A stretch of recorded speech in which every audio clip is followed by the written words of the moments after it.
Eh bien bonjour à tous et à toutes et bienvenue dans cette nouvelle vidéo dans laquelle je vais vous apprendre à fabriquer de la meth.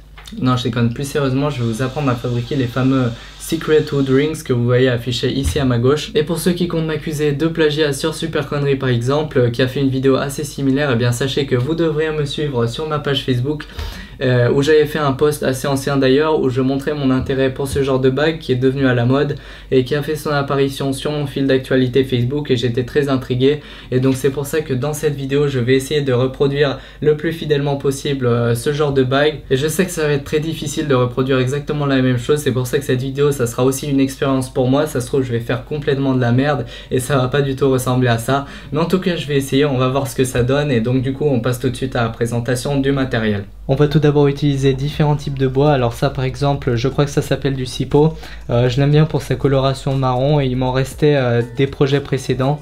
Alors ça on va prendre des petites planches de bois, on va les mettre dans l'étau et on va les casser. Bon, je vais pas vous apprendre à casser du bois. En gros, vous allez choisir les morceaux avec les cassures que vous préférez. Alors j'aime bien la cassure de celui-là, il a bien cassé, ça fait bien du relief. Ensuite on va utiliser des petits gobelets que vous allez devoir chouraver dans les restaurants. Alors ça c'est des petits gobelets à moutarde ou ketchup, c'est pour les sauces. Et ça va nous servir à faire le mélange époxy. On aura évidemment besoin aussi des deux composantes de la résine que l'on va prélever avec précision avec des seringues, avec des aiguilles assez épaisses parce que le truc est assez visqueux.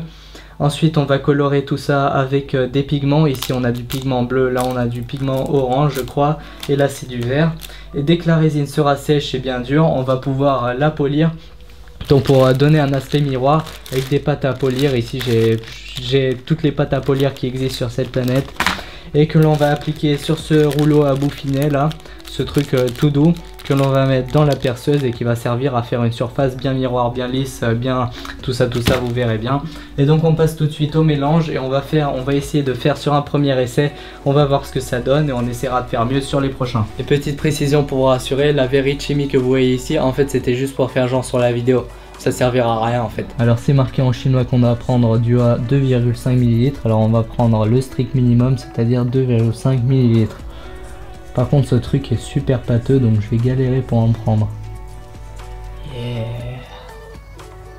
Et là on va changer évidemment de seringue, sinon les seringues vont devenir inutilisables. Et on prend 1 ml de baie.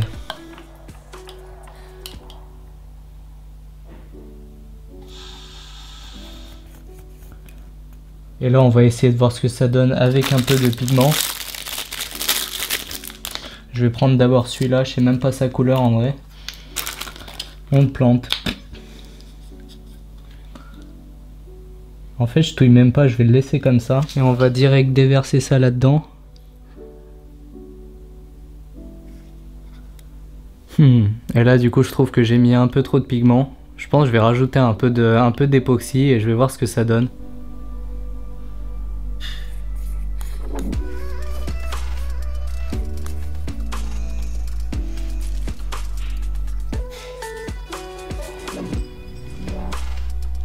Bon, la première bague, je vais pas vous mentir, c'est un énorme fail. J'ai tenté un truc hors caméra et c'est pas passé et ça a fait cette merde qui a coulé. Mais au moins ça nous permet de nous rendre compte de la résistance de cette résine. Je m'attendais à ce que ce soit quelque chose de beaucoup plus cassant et au final, c'est vraiment résistant.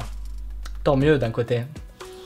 Pour couler de la résine avec précision dans le canal de la rivière, j'utilise une technique de blédard qui consiste à aspirer dans une gaine de fil électrique de la résine et ensuite aller la recracher dans le canal. Comme ça évite de niquer une seringue avec de la résine qui va durcir dans l'aiguille et du coup ça va la rendre inutilisable.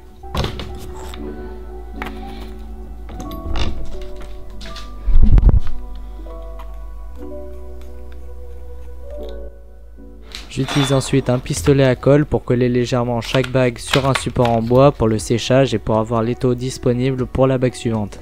La bague suivante sera une bague radioactive. J'ai tout d'abord fait un petit cylindre en plâtre et ensuite je le fraise sur les côtés pour lui donner un peu une forme de cheminée nucléaire.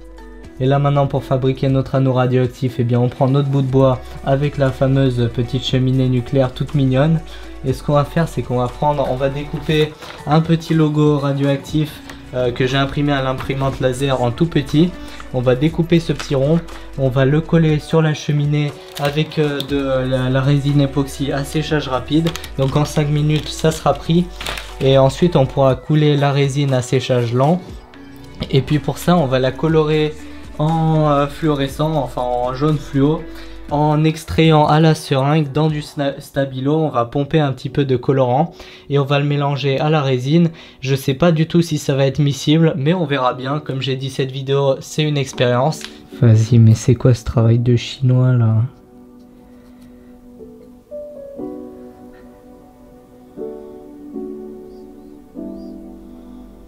C'est tout mignon. Bon, ça a l'air de marcher en tout cas. On peut faire des petites fuites radioactives comme ça par ici. Avec ça.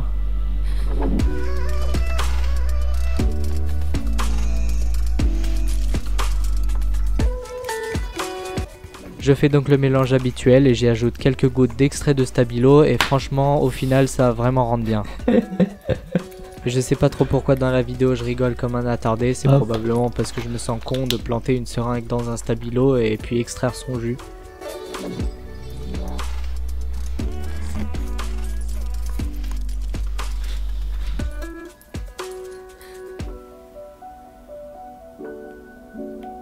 Bon, je vous préviens, l'anneau canyon avec la petite rivière au milieu bleu, c'est devenu complètement de la merde parce que la résine, elle s'est incrustée dans les fibres de bois et du coup j'ai perdu toute la résine que j'avais mis dans le petit canal. Ok, maintenant on va essayer de faire la bague que l'on va appeler nature par exemple.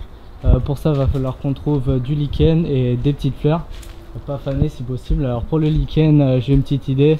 On va en trouver là par exemple sur un noisetier. Là on a un petit peu de bon lichen sa mère. Et puis pour les petites fleurs, eh ben, je sais pas trop, j'avais pas beaucoup parce que c'est pas tellement la saison. Mais en gros il y a moyen qu'on prenne des petites fleurs jaunes d'ici. Ou alors des petites fleurs, ouais non il n'y a que dalle là-bas. Ça c'est trop gros. Ok, là on a de la petite fleur. Ça c'est stylé comme fleur mais je pense que c'est un peu gros alors il va falloir qu'on recoupe, enfin on verra bien, mais en gros je vais me servir dans le jardin et je vais prendre ce qu'il y aura pour essayer de faire un truc assez joli. Alors je commence par mettre une petite couche de résine au fond, histoire d'y faire adhérer par la suite le lichen. Voilà, ça suffira. Maintenant on essaye de caler au fond du lichen.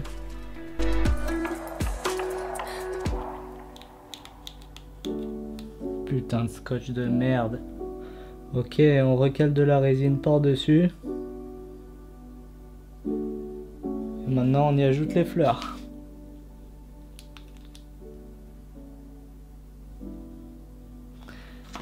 Et je renoie tout ça dans 3,5 ml de résine. Ah, c'est pas assez. Du coup, je vais refaire 3,5 ml.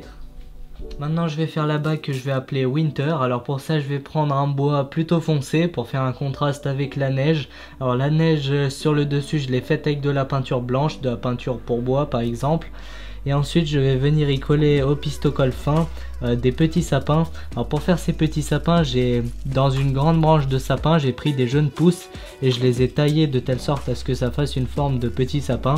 Et donc je vais les planter ici comme ça. Et là comme d'habitude on va y ajouter 3,5 g de résine.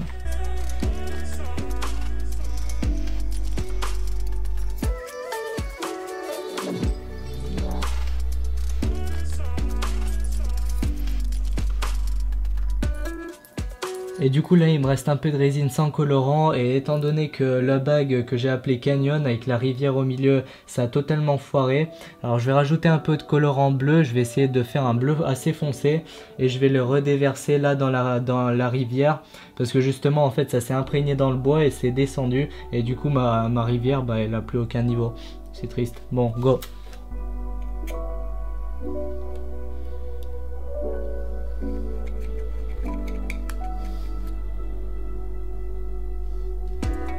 Ça m'a l'air mieux.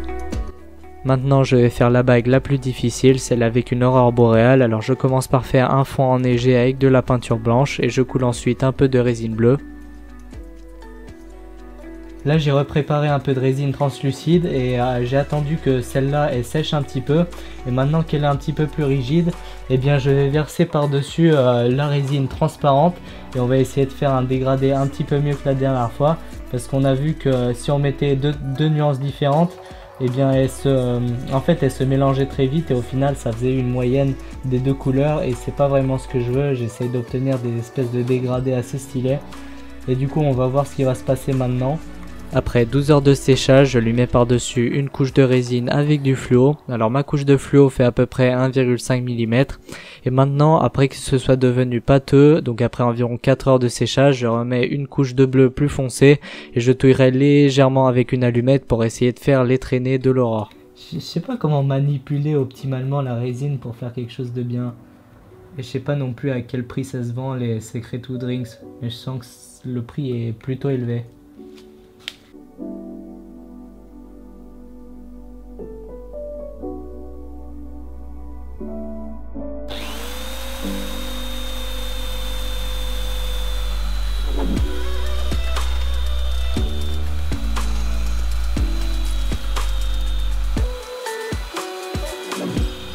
Bon alors comme vous pouvez le voir, j'ai utilisé mes deux bagues les plus foirées pour me calibrer sur l'endroit où je dois percer le trou.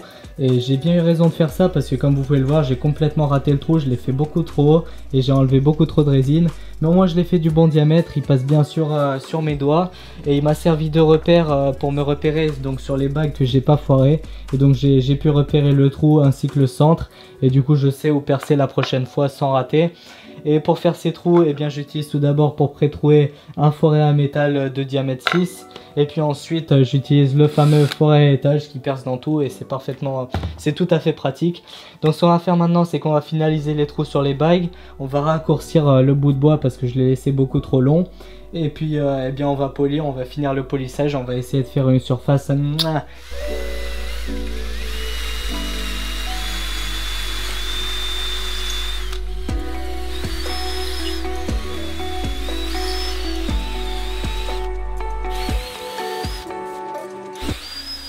L'étape finale est le polissage. Je commence à donner le gros de la forme à la ponceuse à ruban et franchement il n'y a rien de plus pratique étant donné que je dois enlever beaucoup de matière dans un bois de chêne qui est un bois quand même relativement dur.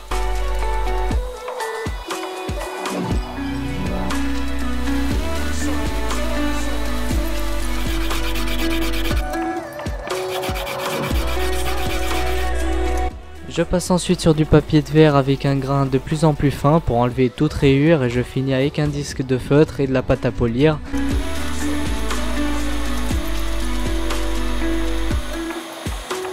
Et puis enfin un rouleau avec du bouffinet et de la pâte à polir encore plus fine. Et puis si ça vous intéresse, tous les liens seront dans la description.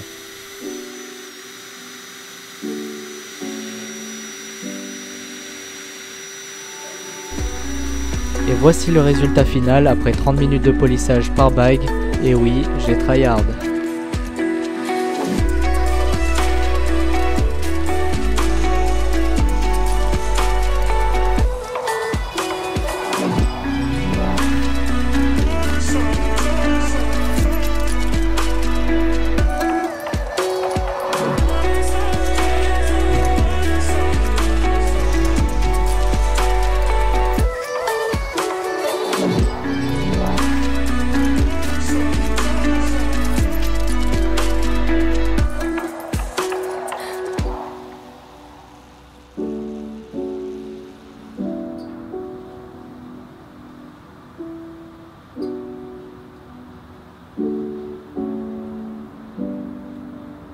Voilà, donc cette vidéo touche à sa fin, j'espère qu'elle vous aura plu. Personnellement je trouve que le résultat final est plutôt stylé. Je trouve même que pour un premier essai c'est plutôt réussi étant donné que c'est assez similaire aux bagues officielles de chez Secretwood. Mais il y a encore du progrès qui peut être fait et du coup je pense que étant donné que je suis devenu accro à cette putain de résine, c'est juste fou tout ce qu'on peut faire avec. Je me suis dit pourquoi pas faire une autre vidéo plus tard où j'essaye de faire des bagues avec des motifs différents et des bagues encore mieux et du coup je vous les ferai gagner et je vous les enverrai par la poste aux gagnants. Donc pour ça abonnez-vous à ma chaîne et abonnez-vous aussi pour suivre la prochaine vidéo qui sera... Oh bah alors, ne serait-ce pas un snipe? Bah voyons, ne serait-ce pas un compresseur de frigo? Bref, comme d'habitude, démontez le bouton de like et sur ce, je vous laisse et je vous dis à la prochaine. T'es là, en fait, c'est pas...